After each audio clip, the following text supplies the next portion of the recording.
17 years old, one tractor, and a field that every farmer in the county said she had no right to destroy. Watch this. 4 acres of the healthiest clover this valley had seen in 10 years. Thick, green, humming with bees. A crop most farmers wait a lifetime for. She drove straight into it and started tearing it apart. No warning, no explanation. Just the roar of an old gray engine and row after row of green folding into black dirt. Men pulled their trucks over just to watch. One of them said it out loud, "She's ruining it.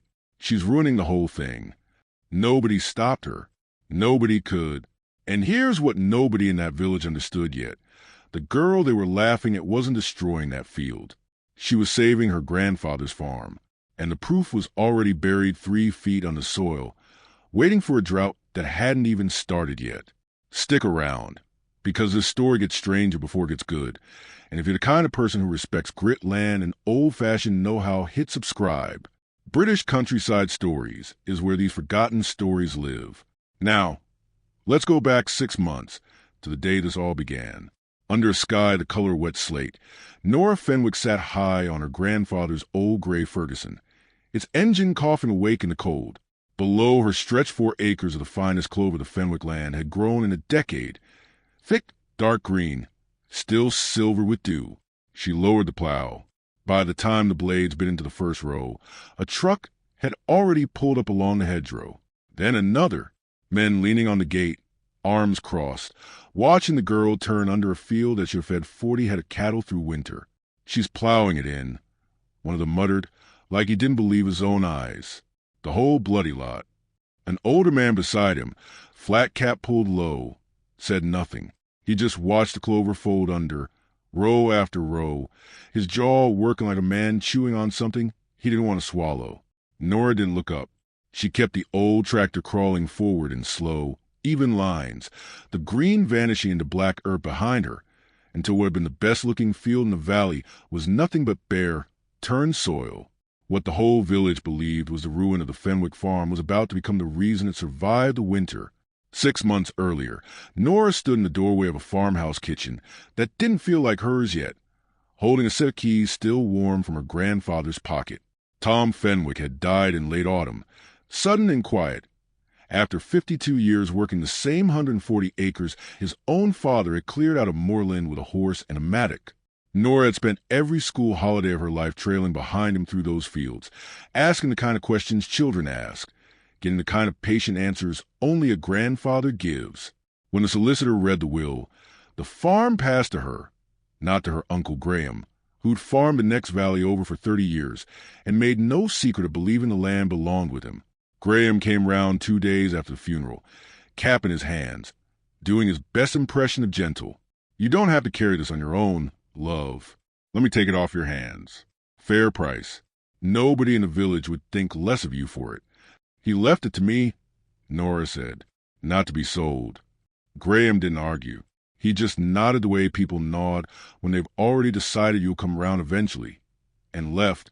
The village noticed her decision to stay, and it did not approve.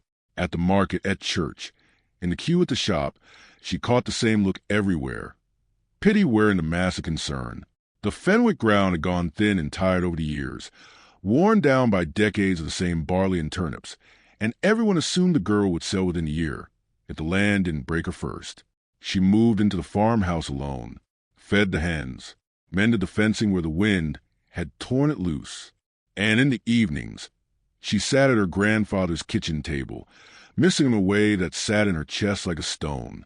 It was on one of those evenings, sorting through the old barn, that she found the ledger, wedged behind a stack of feed sacks, its cover soft and cracked with age.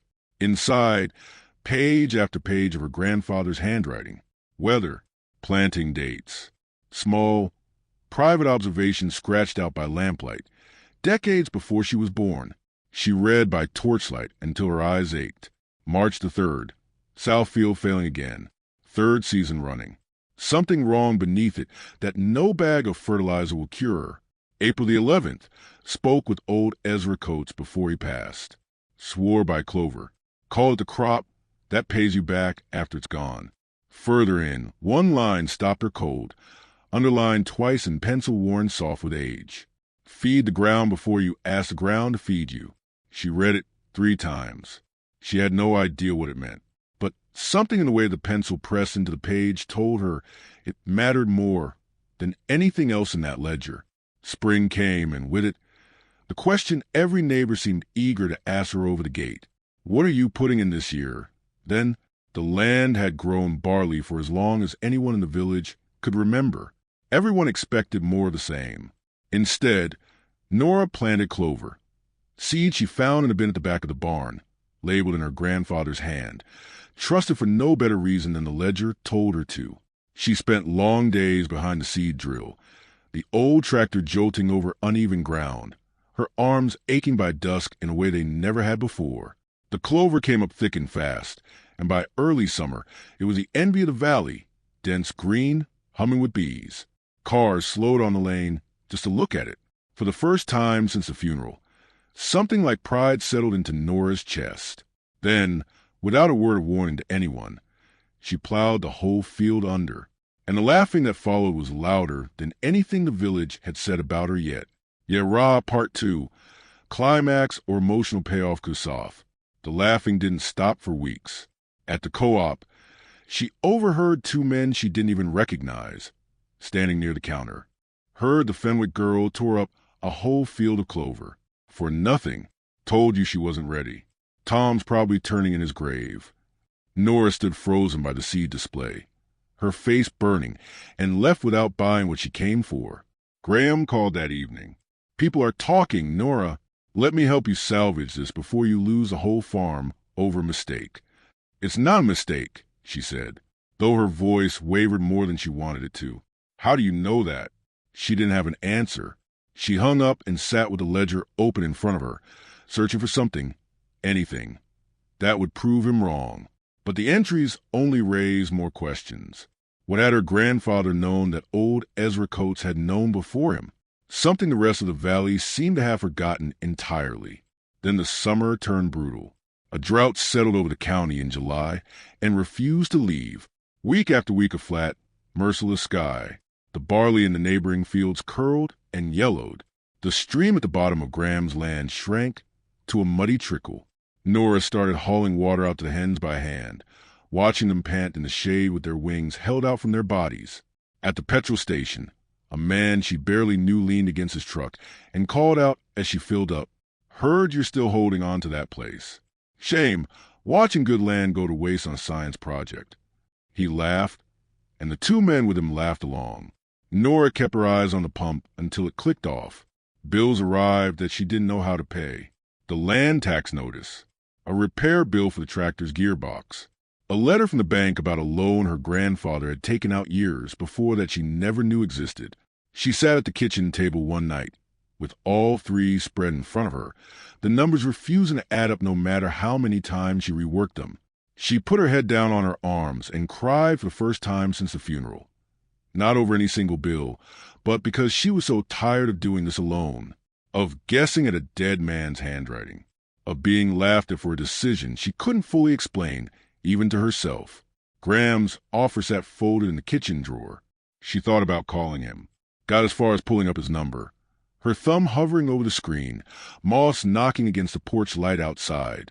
Instead, she opened the ledger one more time and found a line she'd skimmed past before. July the 9th. Bad year. Everyone telling me to plant barley again. Get something I can sell. Doing it anyway. Faith is cheaper than fertilizer, but it costs more than money. She put the phone down and went to bed without calling anyone. August brought no relief. The drought tightened its grip on the whole county. The verges gone the color of straw.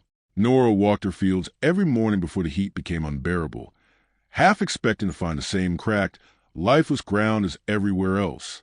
Instead, she found something strange. Where the clover had grown and been plowed under months before, the soil looked different, darker. When she crouched down and worked her fingers into it, it crumbled loose instead of cracking. She found earthworms threading through it, more than she'd seen anywhere on the farm, while the fields around her had turned to dust hard enough to twist an ankle on. When a rare thunderstorm finally broke in late August, dumping an inch of rain in under an hour, Nora stood at the fence line and watched her ground drink the water down almost as fast as it fell, while runoff sheeted off Graham's hard, cracked field next door, carrying his topsoil down the ditch in muddy brown rivers. The old man with the flat cap, Russell Coombe, who'd farmed beside her grandfather for 40 years and had barely spoken to Nora since the funeral, stopped his truck at the fence that same afternoon. He climbed out slowly, walked to the edge of her field, and pressed his palm flat against the wet, dark soil. He was quiet a long moment. Then he looked up. "Your grandfather ever tell you about the Coates place?"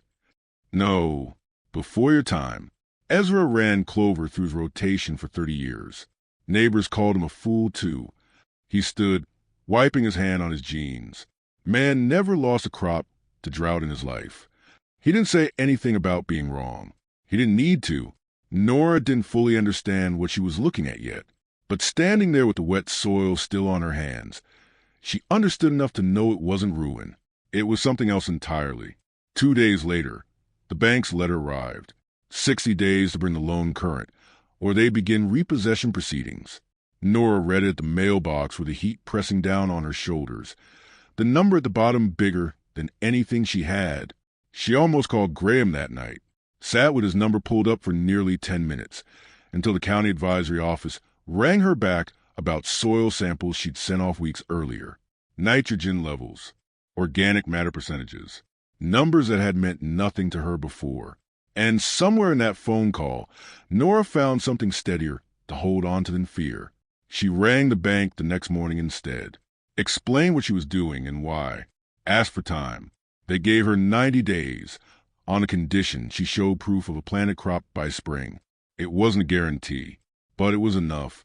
The advisor, a soft-spoken agronomist named Helen Marsh, called again the following week with the full results, and finally explained what Nora's soil had been trying to tell her all along. Clover, Helen said, was never meant to be harvested.